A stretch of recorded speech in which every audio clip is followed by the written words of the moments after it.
I never thought my life would turn out like this. My name is Anna, and this is my story.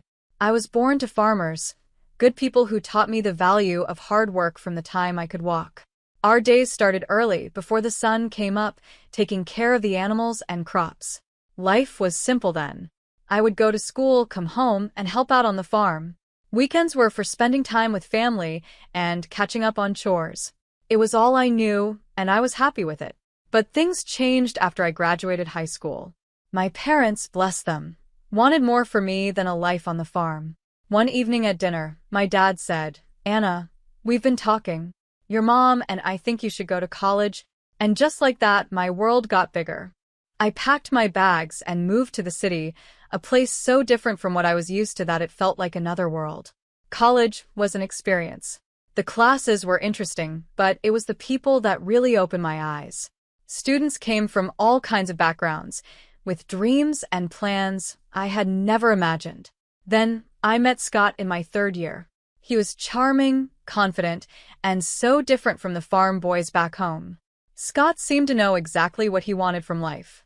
"Life's too short to spend it working all the time," he'd say, lying on the grass outside the library. "We should enjoy it while we're young." I was hooked. He made life seem like an adventure, not just a list of chores. We started dating, and before I knew it, we were talking about getting married. When I told my parents, they were cautious. They wanted to meet Scott and get to know the man who had won my heart. After Scott's first visit to the farm, my dad said, "He seems nice enough, but there's something I can't put my finger on. Just be careful, Anna." I brushed off his concerns. What did my old-fashioned dad know about love? Scott was perfect, and our life was going to be perfect too. My parents, being the kind people they are, paid for our wedding and even bought us an apartment in the city. "We want you to have a good start," my mom said, her eyes misty. "Thanks, Mom and Dad," I said, hugging them tightly. "I promise I'll make you proud." As Scott and I stood at the altar, exchanging vows and rings, I thought my life was all set. I had a husband who I thought loved me, a good job in the city, and a bright future ahead. The first couple of years of our marriage seemed fine to me. Scott and I both worked in the city, and we settled into a routine. But looking back, I can see the signs that things weren't as perfect as I thought. "Do we really have to go to your parents' farm this weekend?" Scott would complain every time I suggested a visit. "It smells like manure, and your dad always wants me to help with something." I'd sigh and try to explain, "They're my family, Scott, and they've done so much for us." He'd grumble, "Fine, but I'm not shoveling any cow poop." I brushed it off, thinking he was just a city boy not used to farm life. I grew up with those smells and chores. But now I wonder if that was a red flag. 3 years into our marriage, I got pregnant. I was over the moon, and my parents were thrilled. "A grandchild," my mom squealed over the phone. "Oh, Anna, we're so happy for you." Scott, on the other hand, wasn't as excited. "A kid already? I guess that's okay." I figured he was just nervous and that he'd warm up to the idea of being a dad. My parents, as always, were incredibly supportive. They bought us a car and even paid for our vacations. I was so grateful, but Scott seemed to take it all for granted. "Of course they're helping us," he'd say. "That's what parents are supposed to do." When our son Peter was born, I fell in love with him instantly. But Scott struggled. He tried, but fatherhood didn't come easily to him. "Can't you keep that kid quiet?" he'd complain when Peter cried at night. "Some of us have to work in the morning." I held back my frustration, telling myself we were both just getting used to being parents.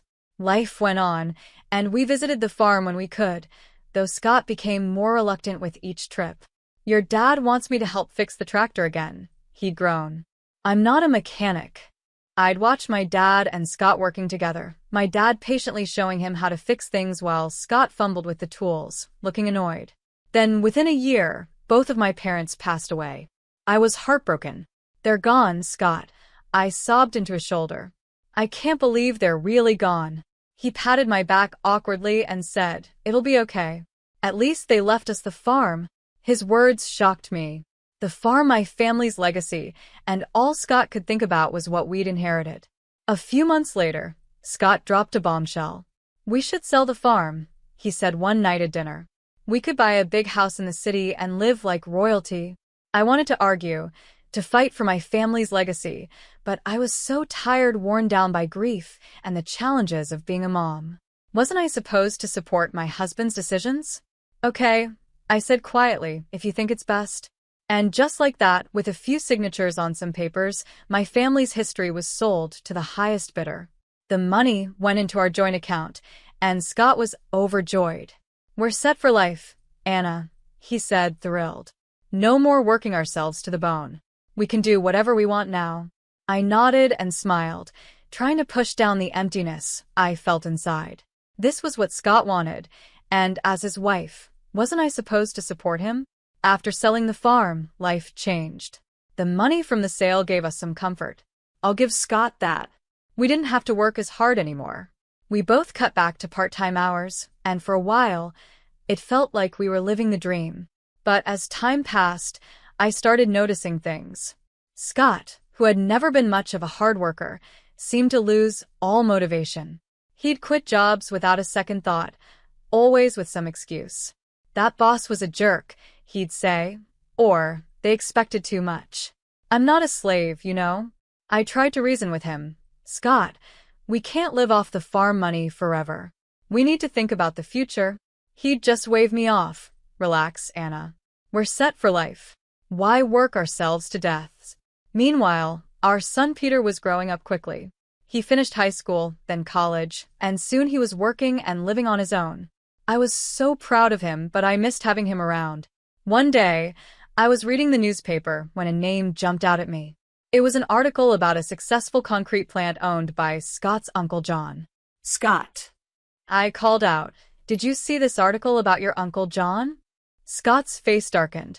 "I don't want to hear about that old tyrant," he snapped. I knew the story, at least Scott's version of it. His parents had died when he was young, leaving him in the care of his uncle. Scott always said John had been controlling, trying to force him into the family business. He never listened to what I wanted, Scott had told me years ago. It was always about what he thought was best, so I left and started my own life. Looking at Scott now, lounging in his robe at 1 p.m, I couldn't help but wonder if there was more to the story. Maybe it's time to make peace, I suggested gently. It's been years, Scott. People change. Scott's reaction was instant and explosive. Make peace with that control freak? No way. Drop it, Anna. I let it go, but the whole thing left me feeling uneasy. There was so much anger, so much resentment in Scott's words. It made me wonder what else he was holding on to, what other parts of himself he was keeping hidden. One quiet Friday afternoon, I overheard Scott on the phone. His voice was short and cold. "I'm not interested in his life, and it doesn't concern me," he said sharply before hanging up. My curiosity got the better of me. "Who was that, honey?" I asked. Scott's face showed no emotion. "Hospital. My uncle's sick.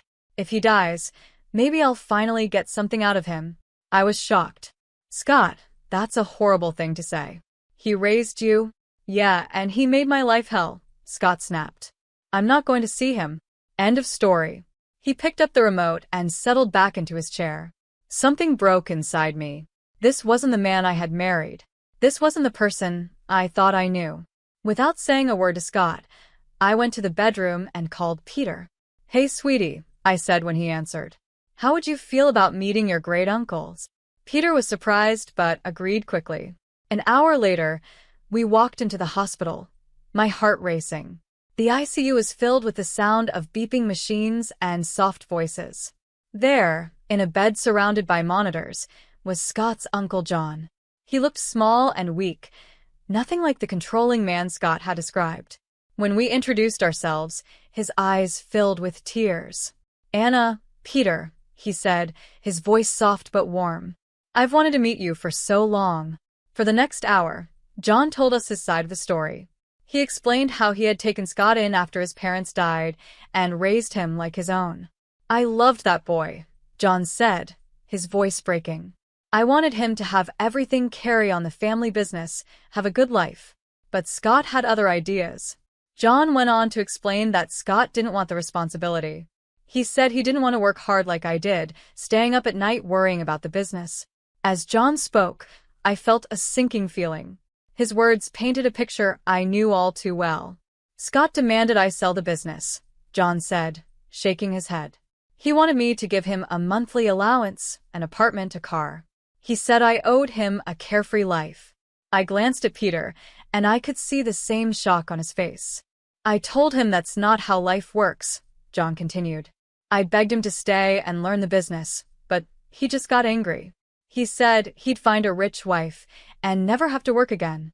I sat in Uncle John's hospital room, and memories from the past 12 years flooded my mind. It was like I was finally seeing the truth. Scott had never kept a job for long. He always worked part-time, called in sick, and took lots of days off. I had always thought it was because he was stressed or just a free spirit, but now I understood. He would always say, "Life is for fun, Anna. Why work so hard?" A sick feeling hit me as I realized that Scott didn't marry me for love. He married me for my family's money, for the easy life he thought I could give him. I was just a way for him to get what he wanted, the rich wife he had promised his uncle he'd find. Tears filled my eyes as the truth sank in. Our life, our marriage, our family, it had all been built on a lie. Uncle John's weak voice pulled me from my thoughts. "I'm so sorry," he said. "I wanted to leave something for you and Peter, but I can't." "It's okay," I said, squeezing his hand. "We don't need anything." "I had plans," John continued, sounding upset. "A new project. It would have changed everything, but I ran out of time." Suddenly, John's face twisted in pain, and the machines around him started beeping urgently. A nurse rushed in. "You need to leave," she said. A few days later, the call came. Uncle John had passed away. When I told Scott, his reaction made my blood run cold. "Finally," he exclaimed, grinning. "Took the old bastard long enough." I stared at him, horrified. "Scott, he was your uncle. He raised you." Scott waved me off. Yeah, so when's the funeral? Do I need to go?" In the end, Scott didn't attend the funeral. Peter and I arranged it ourselves. It was a small, dignified service that I hoped would have made Uncle John proud. While I was mourning a man I had barely known, my husband was at home celebrating, calculating his new wealth. I overheard him on the phone when I got home, saying, "The factory's got to be worth at least $30 million. Can you believe it? I'm rich." I watched Scott strut around the house, bragging about his inheritance, and felt nothing but disgust. This wasn't the man I thought I'd married. He was a stranger in my husband's skin. Then things got even worse. One evening, Scott looked at me with cold eyes and said, "You know, Anna, you're getting kind of old for me. I think it's time for an upgrade." I couldn't believe what I was hearing. "Excuse me?" I asked. He shrugged, not even trying to look guilty. "You heard me. I'm rich now. I can do better." Over the next few weeks, Scott's behavior spiraled out of control. He stayed out late, coming home in the early morning, reeking of alcohol and perfume. More than once, I was left feeling like I had lost everything. I noticed lipstick stains on Scott's collar, and every time I confronted him, he'd brush me off. "Mind your own business," he'd say. "You should be grateful I come home at all." One night, as I lay awake, listening to him stumble in at 4 a.m., I realized something had to change. I couldn't keep living like this. I deserved better, but more importantly, I needed to know the truth about Scott, about the inheritance, and about the life I thought we had built together. One morning, after another night of Scott coming home at dawn, I'd had enough. "Where were you?" I demanded, my voice shaking with anger and hurt. Scott rubbed his bloodshot eyes and narrowed them at me. "None of your damn business, Anna. You should be grateful I even come back at all." I felt like I'd been slapped. "Grateful? Is that what you think our marriage is?" He ignored my question, his eyes calculating. "How much is left from your parents' inheritance? We must have some savings, right?" The sudden change of topic caught me off guard. "What?" "Scott, we've spent it all. The accounts are empty." His face twisted with disgust. "Empty? You've got to be kidding me." He paced the room, muttering to himself, then turned to me, his eyes cold. "Well, I guess that's it then. I'm done here. Done with you." Before I could respond, The front door opened, and Peter walked in, his eyes widening as he saw the tension in the room. Scott's demeanor shifted instantly. He forced a smile and walked over to our son. "Peter, my boy. Just the person I wanted to see. I need you to sign something for me." Scott pulled a document from his pocket and handed it to Peter.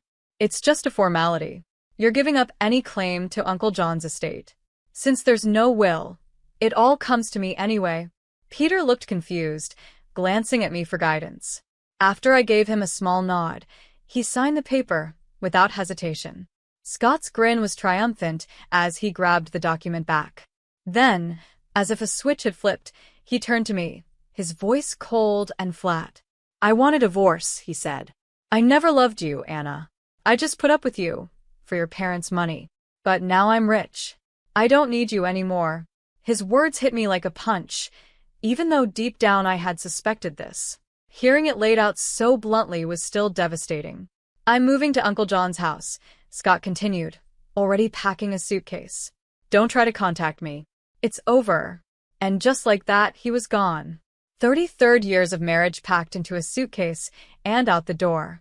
I stood there, frozen, trying to make sense of what had just happened.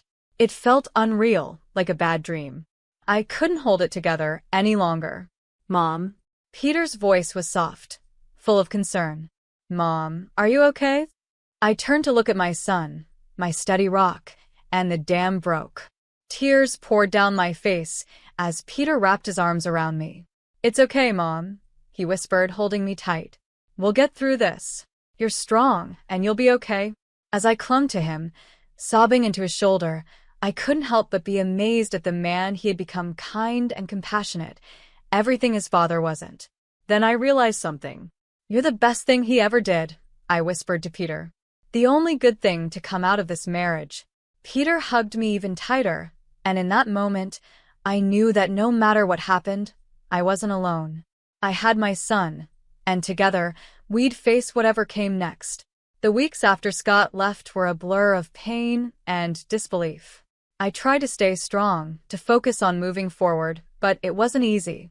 Scott seemed determined to flaunt his new life right in my face. It started with his Facebook posts, pictures of Uncle John's mansion, which was now Scott's home, filled his timeline. I tried to ignore it and focus on healing. Then, the photos changed. A young woman started appearing in them. She was blonde, beautiful, and barely older than Peter. In one photo, Scott had his arm around her, both of them smiling at the camera. The caption made me feel sick. "Meet my fiancée, Joyce. Upgrade complete." The calls started almost immediately. Friends, acquaintances, even some of Peter's old teachers reached out. "Anna, dear, is everything okay? We saw Scott's posts. What's going on?" I couldn't take it anymore, the humiliation, the constant reminders of Scott's betrayal.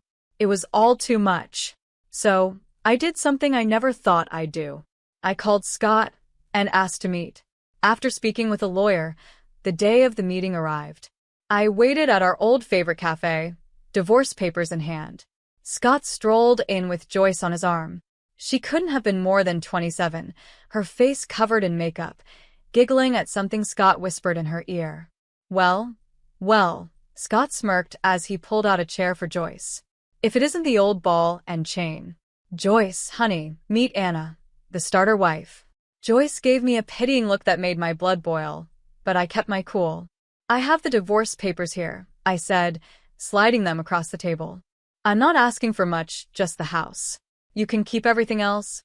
To my surprise, Scott picked up the pen without a word. "Fine, have your little house. I've got bigger and better things now," Scott said as he scribbled his signature on the papers. Then he turned to Joyce, his voice dripping with fake sweetness. "Now I can finally be with someone I truly love, someone worthy of me." I gathered the papers, my hands shaking a little, and walked out of the cafe. Behind me, I could hear Scott's mocking laughter, but I didn't look back. I had what I came for. The next day, I filed for divorce. As I handed the papers to the court clerk, I felt a huge weight lift off my shoulders. For the first time in months, I felt like I could breathe again. Life has a funny way of bringing justice when you least expect it. For me, It came in the form of a newspaper headline: "Local business tycoon's empire crumbles, nephew left with massive debt." It turned out Uncle John had taken out a huge loan just before he passed, hoping to expand his business. He had mentioned something about a new project during our hospital visit, but Peter and I hadn't understood the impact at the time. Now it all made sense. I watched from afar as Scott's new life fell apart. He sold the factory, the mansion, the cars, everything, and he still owed nearly $1 million. The icing on the cake? His young fiancée, Joyce, packed her bags and left as soon as she realized Scott wasn't the rich man she thought he was. I'd be lying if I said I didn't feel a bit of satisfaction. Karma had finally caught up with Scott. Then one rainy evening, there was a knock at my door. I opened it to find Scott standing there, looking nothing like the smug, wealthy man who had walked out on me months ago. He was a mess, his eyes red and desperate. "Anna," he said, his voice cracking. "I've been such a fool. I see that now. Please, can we talk?" Against my better judgment, I let him in. For the next hour, I listened as Scott poured out his heart. He told me how he had lost everything and realized what really mattered in life. "I was wrong, Anna," he said, his eyes begging. "So wrong. But now I see you were the only one who ever truly cared for me, the only one I've ever really loved." Then, to my shock, Scott got down on one knee, pulling out a small velvet box. "Anna, please give me another chance. Marry me again. Together, we can get through anything." For a moment, I was speechless. Then I did something that surprised even me. I laughed. It started as a small chuckle and grew into full-blown laughter, with tears running down my face. Scott's expression dropped. "What's so funny?" he asked, confused. When I finally caught my breath, I looked Scott straight in the eye. "Oh, Scott, did you really think it would be that easy? That you could treat me like trash, throw me away, and then come crawling back when your life fell apart?" His face darkened, and he stood up, angry. "Now listen here," he snarled. "This is my house too. I have rights." I calmly walked to the drawer where I kept the divorce papers, pulled them out, and showed him his own signature. "No, Scott, you don't. You sign away any claim to this house. It's mine. Now get out, or I'll call the cops." For a moment, I thought he might argue, but something in my face must have told him I was serious. Without another word, he turned and stormed out, slamming the door behind him. As soon as he was gone, I called Peter and told him everything. My wonderful son was, as always, supportive. "You did the right thing, Mom," he said. "I'm proud of you." Those words meant more to me than he could ever know. In the weeks that followed, I made some big decisions. The house, with all its memories, both good and bad, felt too big for just me. So I sold it and used the money to buy a cozy apartment in a lively neighborhood I had always loved. At 62, I'm finding that life is just beginning. I've started traveling, visiting all the places Scott promised we'd go but never did. I've taken up painting, joined a book club, and even tried salsa dancing. Every now and then, I see Scott around town. He looks older now, worn down by his mistakes and bad choices. Life didn't turn out the way I expected, but you know what? I wouldn't change a thing. For the first time in a long time, I'm truly, completely happy being me.